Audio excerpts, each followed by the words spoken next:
near to God, and God will draw near to you. This verse from the Bible can be lived out in so many different ways. For me, reading scripture is one way of drawing near to God. So is writing in my journal, praying, taking a moment of silence. These different ways of drawing near to God have sometimes been called spiritual disciplines.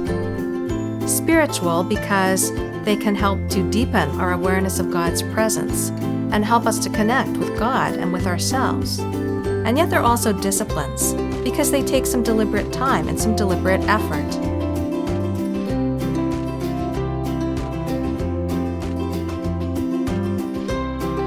Prayer, scripture, silence, journaling, simplicity, service, fasting, music, being outside in God's creation, really anything that helps us draw close to God and allows God to work in us can be called a spiritual discipline. I like to call them spiritual practices because we don't have to be good at them already. It's okay to be learning, to try something different, to make mistakes as we go along and as God grows us. And that's really the key, that spiritual disciplines allow God to work in our lives and to grow us.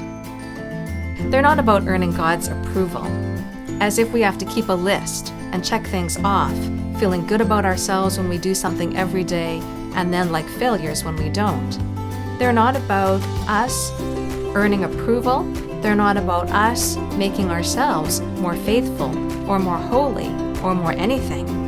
They're part of what it means to follow Jesus, who also spent time in prayer and scripture and spiritual practice.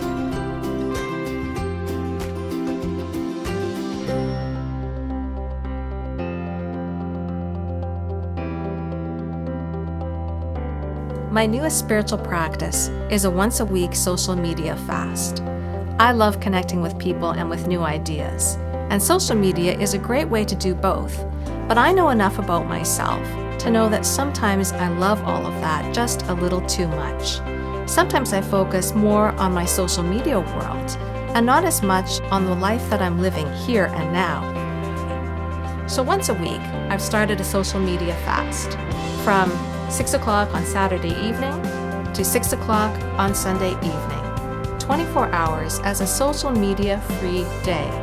No Facebook, no Twitter, no Google+, no blogging, no whatever the next social media trend might be. Instead, it's a spiritual practice for me to choose simplicity, at least in part, at least for one day. And I find that God is using that to grow me and to deepen me in new ways instead of feeling as if I'm being pulled in so many different directions. If you'd like to try a spiritual practice or start a new one, start small. If you're not used to fasting, then don't try to fast for a whole weekend. Try fasting from junk food for just one day, or try a social media fast like mine. Start with a gratitude journal where you simply write down the things and the people that you're thankful for. You can journal, where do you see God working in your life? Journal your questions, journal your prayers. Don't be afraid to experiment, and don't automatically dismiss those things that you're not immediately drawn to. Don't give up on Bible reading just because you don't like reading. Start with the story of Jesus in the Gospel of Mark, or start with a practical teaching of the book of James. Don't give up on prayer just because you're not sure what to say. You could start with thank you, or God help me, or just by spending some time in silence before God. Whatever you do, whether you call them spiritual disciplines or spiritual practices, whether you do them in the morning or in the evening or weave them throughout your day, draw near to God, and God will draw near to you.